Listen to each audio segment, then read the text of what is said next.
तो क्या हाल है दोस्तों। आज हम क्वेश्चन नंबर 5 करने वाले हैं, exercise 1.1 NCERT mathematics class 10th।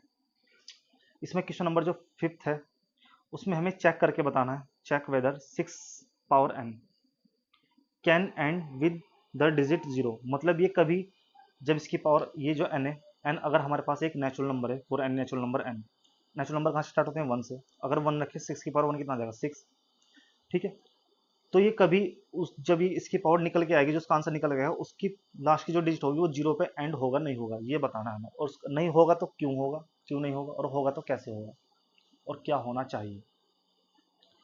सबसे पहले हम देखते हैं हमारे पास जो नंबर है 6 की पावर n है। पहले इस क्वेश्चन को हम समझ लेते हैं बेसिक से क्या है।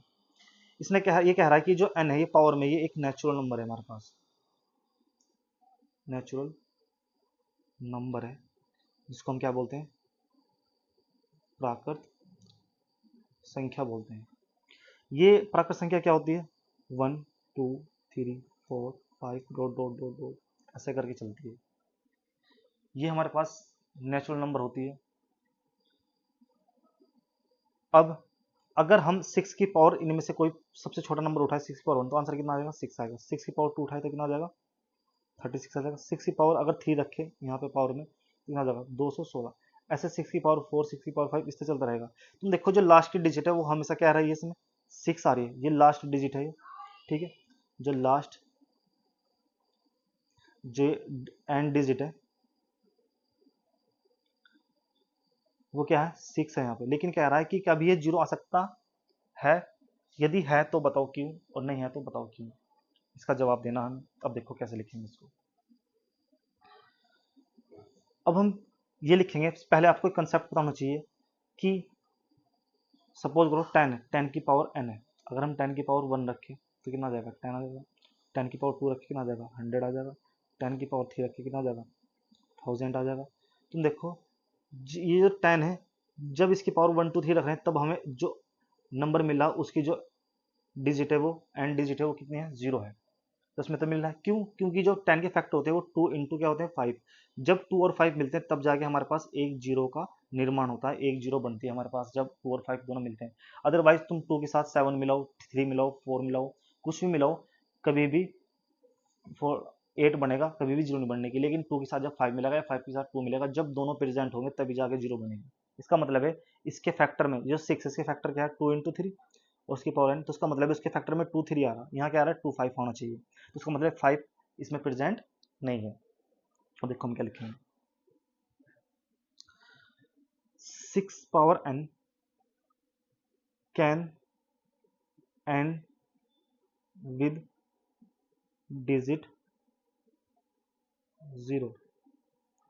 मतलब 6 की पावर जो n है वो जो 6 की पावर है उसके जो उसका आंसर है वो एंड हो सकता है कब, किसके साथ हो सकता है, विद डिजिट 0 के हो सकता है if 2 and 5 both are present in its prime factors।